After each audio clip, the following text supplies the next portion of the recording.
The rain hammered the earth like it wanted to break it apart. Trees bent under the wind, and lightning ripped open the sky.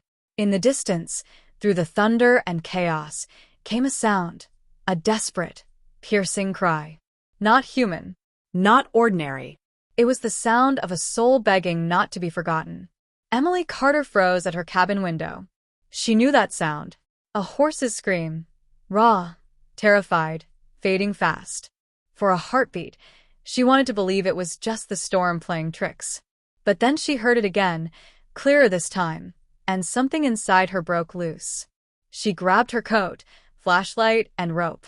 The rain slapped her face as she stepped outside. The ground was a mess of mud and water, every step sinking deeper.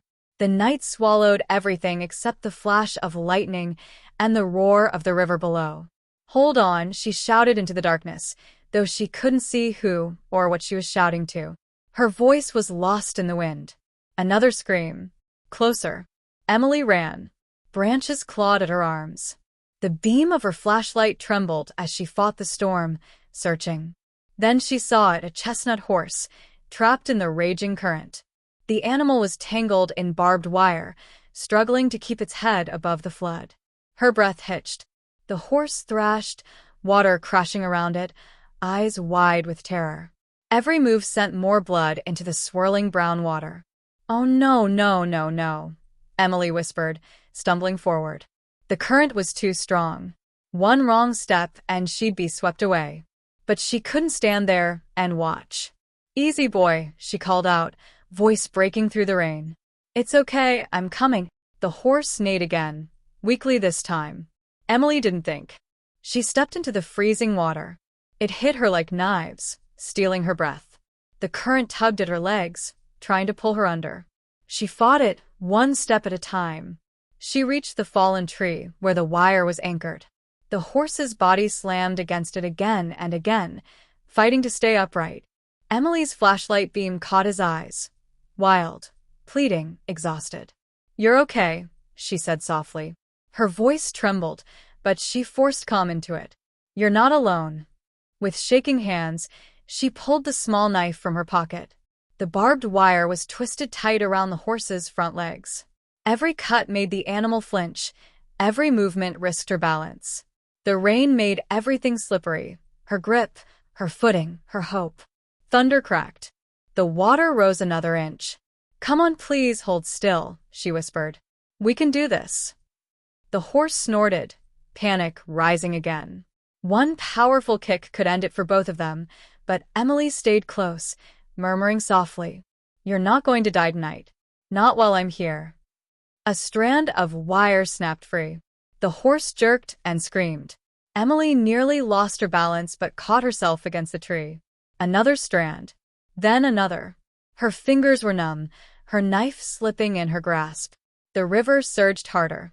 A piece of debris slammed into her leg. Pain shot up her side, but she didn't stop. She couldn't. Finally, she cut the last wire. The horse kicked free, and the sudden movement sent Emily tumbling under the water. The world went black. She didn't know which way was up. The current twisted her body, throwing her into the current like a rag doll. Her lungs screamed for air.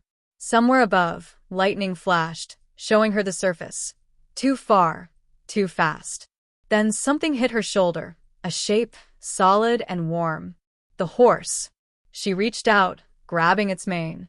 The animal fought the current beside her, kicking hard, keeping both their heads above water. Somehow, through instinct or miracle, it stayed near her, pushing her toward the bank. They slammed against the muddy edge. Emily clawed for grip, gasping, pulling herself halfway out of the water. The horse collapsed beside her, shaking, chest heaving.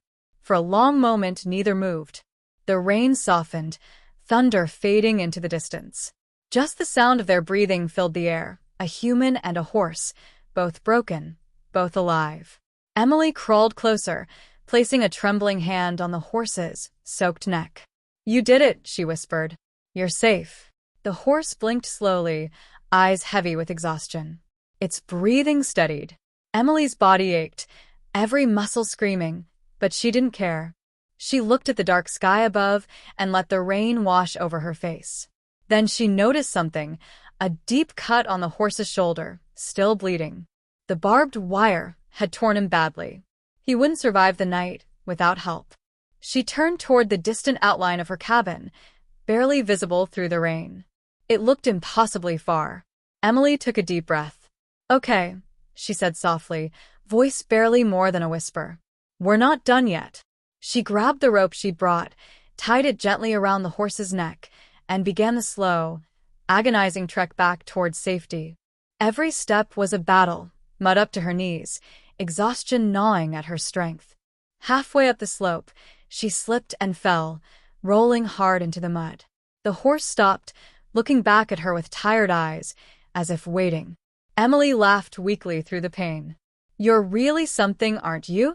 She stood again, teeth clenched, and pulled with everything she had left.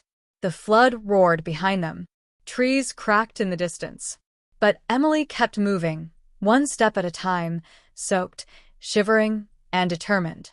When they finally reached the edge of her property, she collapsed beside the horse, too weak to speak. The animal stood quietly, breathing hard, head low but steady. Emily looked up, rain dripping from her eyelashes. Somewhere deep inside her chest, fear and relief mixed into something wordless.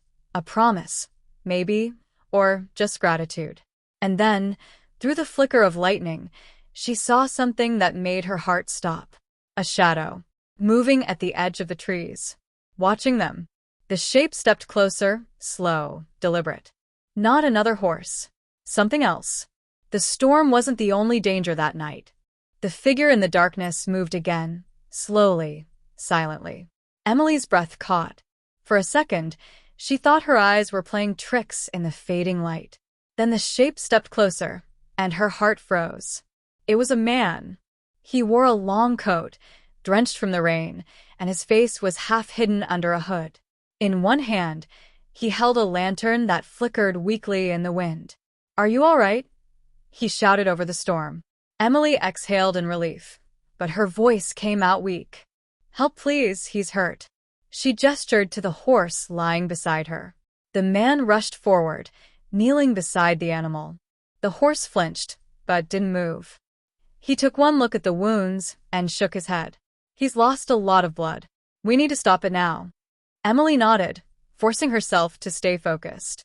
The stranger tore off his coat and pressed it against the gash on the horse's shoulder. Emily used her scarf to tie it in place, her fingers trembling. "You did good getting him out of there," the man said, his voice steady but low. "That river's taken trucks before." "I couldn't just leave him," she whispered. He looked at her for a long moment, a small, quiet nod. "Let's get him inside. My truck's nearby." Together they coaxed the horse to its feet. The poor creature stumbled, legs shaking, but somehow obeyed. Emily stayed at his side.